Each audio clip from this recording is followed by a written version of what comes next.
இன்றைக்கி நம்ம பள்ளிப்பாளையம் மட்டன் எப்படி பண்ணுறதுன்னு பார்க்கலாம். சின்ன வெங்காயம் 250 கிராம் கட் பண்ணி வச்சுக்கலாம். பூண்டு 50 கிராம் கட் பண்ணி வச்சுருக்கோம். தேங்காய் எண்ணெய், சின்ன வெங்காயம் 100 கிராம் அரைக்கிறதுக்கு, ஸோ பூண்டும் 50 கிராம் அரைச்சி எடுத்து வச்சுக்கிறதுக்கு, மிளகாத்தூள், சோம்புத்தூள், மல்லித்தூள், மிளகுத்தூள், காஞ்ச மிளகா 10 பீஸ் கிள்ளி வச்சுருக்கோம், கருவேப்பிலை, தக்காளி 2 நைஸாக அரிஞ்சு வச்சுருக்கோம், தேங்காய் 1 கீர்னது, இஞ்சி பூண்டு பேஸ்ட், 10 காஞ்ச மிளகாய் வேக வச்சு எடுத்து வச்சுருக்கோம், விதையை எடுத்துட்டு. இது மஞ்சத்தூள். ஃபஸ்ட்டு மட்டனை நம்ம வேக வச்சு எடுத்துக்கலாம். 1/4 டீஸ்பூன் மஞ்சத்தூள், 2 டேபிள் ஸ்பூன் இஞ்சர் கார்லிக் பேஸ்ட்டு, அப்புறம் தண்ணி எல்லாம் போட்டு நல்லா மிக்ஸ் பண்ணி இப்போ நம்ம இந்த குக்கரில் 5 to 7 விசில் வரைக்கும் வச்சுக்கலாம். அடுத்து நம்ம வேக வச்சுருக்க மிளகாயில் பேஸ்ட் பண்ணிக்கலாம். தேங்காய் எண்ணெய் ஊற்றி பேஸ்ட் பண்ண போகிறோம். இதுக்கு தண்ணி நம்ம ஆட் பண்ணக்கூடாது. அதே மாதிரி மிளகாய் வேக வைக்கிறதுக்கு முன்னாடி அதில் இருக்க எல்லா விதையும் நம்ம எடுத்துடணும். அதே மாதிரி சின்ன வெங்காயமும் பூண்டும் அரைக்கிறதுக்காக எடுத்து வச்சுருந்தோம் இல்லையா, அதனால் இப்போ நம்ம அரைச்சி பேஸ்ட்டாக எடுத்து வச்சுக்கலாம். இப்போ நம்ம அரைச்ச மிளகா அந்த பேஸ்ட்டை நல்லா வதக்கி எடுத்துக்கலாம். தேங்காய் எண்ணெய் ஊற்றி அதே மாதிரி அந்த பேஸ்ட்டை போட்டு இப்போ நல்லா அதை கொதிக்க விட போகிறோம். ஒரு 5 நிமிஷம் ஆகும். ஸோ அந்த பேஸ்ட்டு ஃபுல்லாக அந்த எண்ணெயை உறிஞ்சிட்டு திரும்பவும் அதை வெளியில் விடும். அதுதான் அதுக்கான கரெக்டு டெக்ஸ்சர். அதை பார்த்தீங்கன்னா உங்களுக்கு தெரியும். இப்போ அந்த எண்ணெய் ஃபுல்லாக வெளியில் வந்துடுச்சு. நெக்ஸ்ட்டு இப்போ நம்ம தாளிக்க போகிறோம். தேங்காய் எண்ணெய் ஆட் பண்ணிக்கலாம். காஞ்ச மிளகா,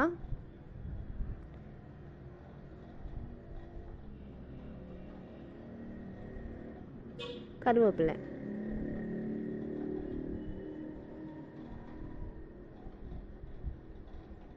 ஒரு கிளறி விட்டுருங்க.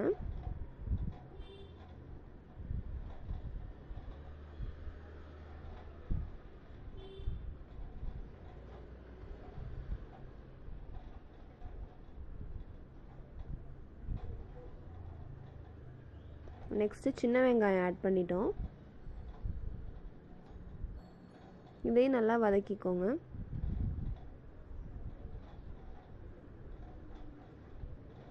அடுத்தது கீறி வச்ச தேங்காய். இந்த பள்ளிப்பாளையம் ஸ்பெஷல்னாலே அதில் தேங்காவை இப்படி நம்ம கீறி போட்டால் தான் அதுக்கு டேஸ்ட் இருக்கும். அதே மாதிரி அதை நம்ம அரைச்சி போட்டாலும் கிரேவி மாதிரி ஆகிடும். ஸோ இந்த நமக்கு ரோஸ்டட் மட்டன் மாதிரி தான் அதில் வரும். அதனால இதை கீரி தான் போடணும். நல்லா நம்ம வதக்கிடணும் கோல்டன் ப்ரௌனாக. நெக்ஸ்ட்டு நம்ம இந்த வெங்காயமும் பூண்டும் சேர்த்து அரைச்சி பேஸ்ட் பண்ணோம் இல்லையா, அதை போட்டு நல்லா வதக்கணும்.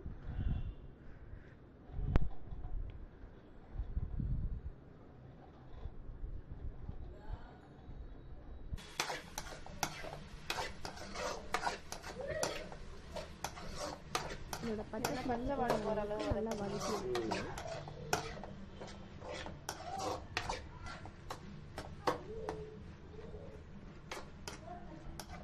நம்ம நறுக்கி வச்ச பூண்டு அதில் சேர்த்துக்கலாம்.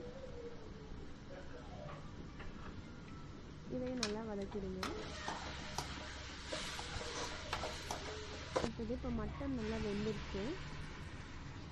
ஃபஸ்ட்டு அதோட வாட்டர் கொஞ்சம் ஆட் பண்ணி நல்லா மிக்ஸ் பண்ணிக்கோங்க. பார்த்தீங்கன்னா மட்டன் நல்லா வெந்துடுச்சு.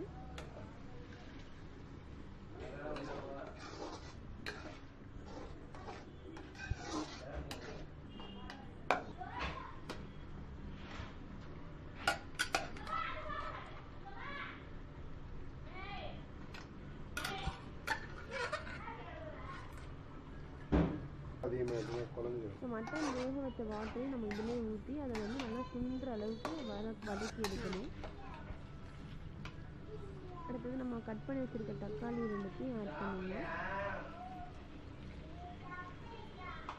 மட்டன் வேக வச்ச தண்ணியை கீழெல்லாம் நம்ம ஊற்றிட வேண்டாம். அதை இதில் ஊற்றி நல்லா வறுத்து எடுத்தோம்னா நல்லா ட்ரை ஆகிடும், டேஸ்ட்டாகவும் இருக்கும். அடுத்தது ஸ்பைசஸ்லாம் ஆட் பண்ணிடலாம். சில்லி பவுடர், பெப்பர் பவுடர்,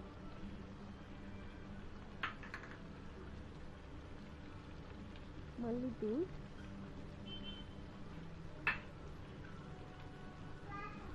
சோம்புத்தூள் எல்லாமே வந்து உங்களோட ஸ்பைசஸ்க்கு ஏற்ற மாதிரி ஆட் பண்ணிக்கோங்க.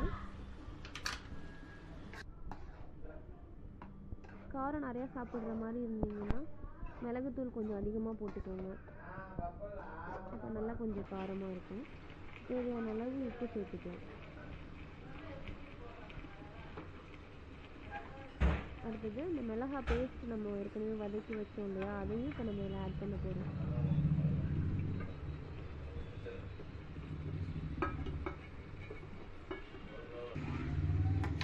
தண்ணிலாம் நல்லா சுண்டுற அளவுக்கு வறுக்கணும். இதை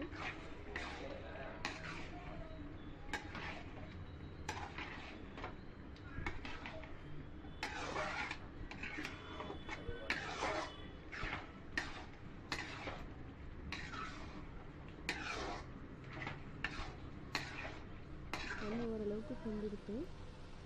பட் இன்னும் நமக்கு நல்லா திக்காக வரணும்னா இன்னும் கொஞ்சம் ட்ரை ரோஸ்ட் பண்ணணும்.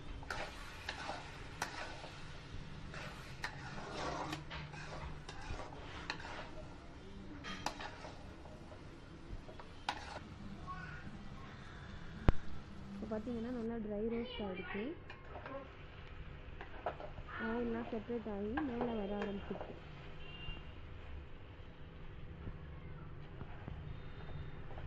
இன்னும் ஒரு கொஞ்சம் நேரம் வறுத்தா இந்த மாதிரி குக்காக வாங்கிடும்.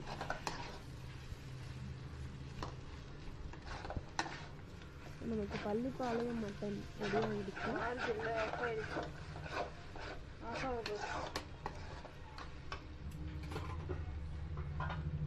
பவுலில் ட்ரான்ஸ்ஃபர் பண்ணிடலாம். சுவையான பள்ளிப்பாளையம் மட்டன் ரெடி.